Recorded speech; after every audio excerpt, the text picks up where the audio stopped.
Welcome back to the rest of the story. Well, if you guys can't tell, I mounted the nifty little GoPro on top of the Gator. I wanted to see how well that magnetic mount would work. I was worried about having too much vibration from the Gator running, but I think a combination of how I mounted it, because I did turn it so it wouldn't be standing without any support at all, and then that on top of the fact with Gator's suspension, the Gator rides really smooth. And we are going through about a foot of snow around the buildings there. But other than that, I mean, it hasn't been too bad. This is the most This is the most snow we've had so far this winter. If I looked outside right now, I would have to check to see if it's snowing because we're supposed to get another couple inches tonight. And tracks from last night. I'm really impressed by this GoPro. I really am. I haven't had a whole lot of time to play with it yet to try all the different mounts and everything. I am working on I did narrow up the field of view. It came with the field of view set to wide. I believe I think I set it on the narrower wide, or I can't remember the name of it right now, but I did narrow it up a little bit because I saw in my last video that it was a little bit too wide for what I was using it for as far as talking to it. It takes a little bit more getting used to. I'm not used to talking to a camera without being able to see the screen to know that I'm centered in it. So I'm just taking it for granted with that GoPro that I was talking in the center of it. But I gotta admit, with it being on top of the cab like this, you can get a really nice shot of the sky and the clouds that were rolling in.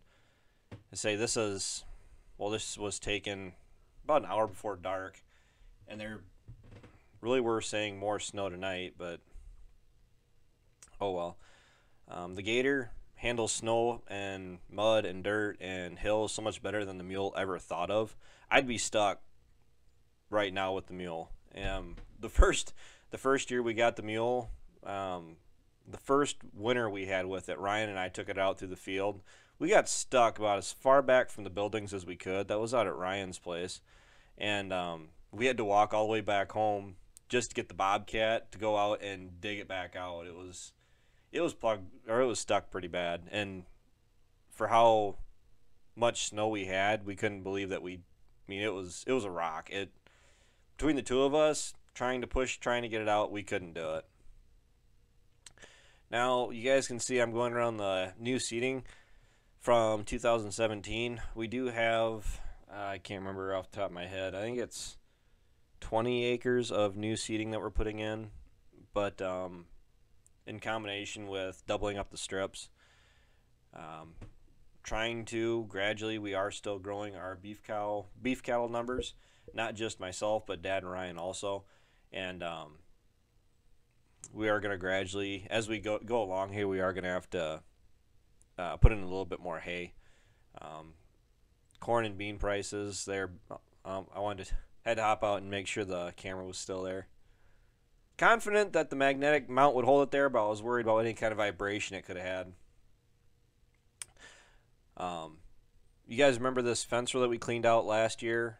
I believe it was like March or April. Some of the trees that we cut off, I hit with Tordon. I hit 3/4 of them with Tordon because I ran out.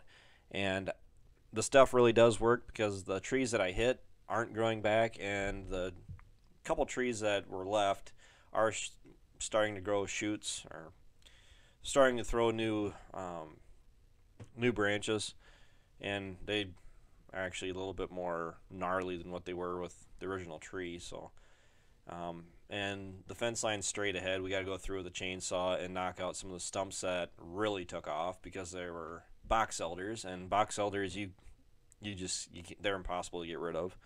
A bulldozer is about the best way to take care of those, get the roots and all, and then go through and keep it clipped every year. Yeah, I had to go a little bit slow through here. Going crossways across chiseled ground, even with the Gator, you at least feel that. We have most of our chisel plowing done. I'm going to make myself a liar. I did say before we got into winter here that we were done chiseling. That's not true. because we have at least one strip out at Ryan's place that we neglected to chisel because I didn't realize it was going to be corn on corn. I thought it was going to be, well, to be fair, at the time I was right. We were going to seed it down to alfalfa, but then we made our strip plans out for what we were going to double up and what was going to go to corn and hay. There's not going to be any soybeans out there this year. It does need a lot of potash, or not a lot, but the soil sample we pulled this fall shows that we need to work on our potash out there. So going into this year, we already made plans for that farm that it was going to get a higher rate of potash. We do go through. We just took a general sample of soil samples this year to give us an idea about where everything was at going into this spring. I do have some grid sampling I'd like to get done. I don't know if they're going to get to it this spring, but going into next fall, I would like to.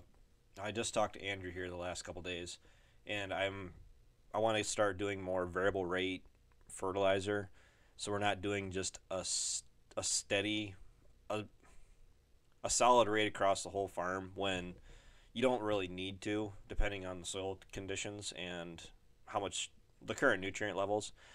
I'm really not. We're not set up to do too much for variable rate. Well, the WS will once they do more grid sampling, but something that variable rate is what I was getting at would be being able to do variable populations with a corn planter in the future here. That's more upgrades, updates that we'll have to do. A simple update I'd like to do that is really on my mind is the closing wheels. I absolutely hate those rubber closing wheels that we have. They don't work. They work all right in conventional tilled ground. They do a good enough job, and when you're aiming for yields, a good enough job is not good enough. I am leaning really heavily towards the finger style that are meant largely for no-till, but they work just fine in standard tillage practices.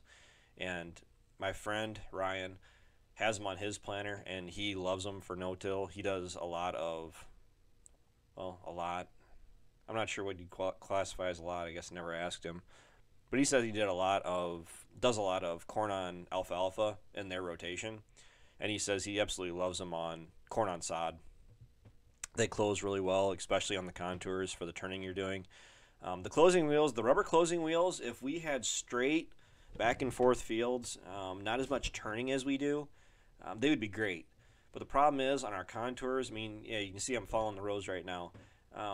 That gentle, well, some strips, or it's not even gentle, turning, those closing wheels on the back end they're just slotted bolts, and try as you might, I mean, I was standing on them to tighten them last spring, to tighten them where they're centered over the row. After a while, between the row bouncing and, well, wear and tear, not so much wear and tear, it's just when you get drug across the ground after a while, I mean, that's going to start to take its toll on you, and that's exactly what's happening with those row closing wheels. So I'm not sure what I'm going to do as far as that goes yet. I may not, and in the end, I may not get to it, but I'd like to at least try to do at least 6 rows. We do have a bunch of no-till, and yeah, we may have more coming up here in the future, depending on how things work out. But I had to, yep. That's it for this video, guys. Thanks for watching. I got some more things on my mind that I can talk about, and will be talking about in the future videos, because it is winter, and, you know, things are always on your mind. So until next time, take care, take it easy, keep in touch. Talk to you guys later.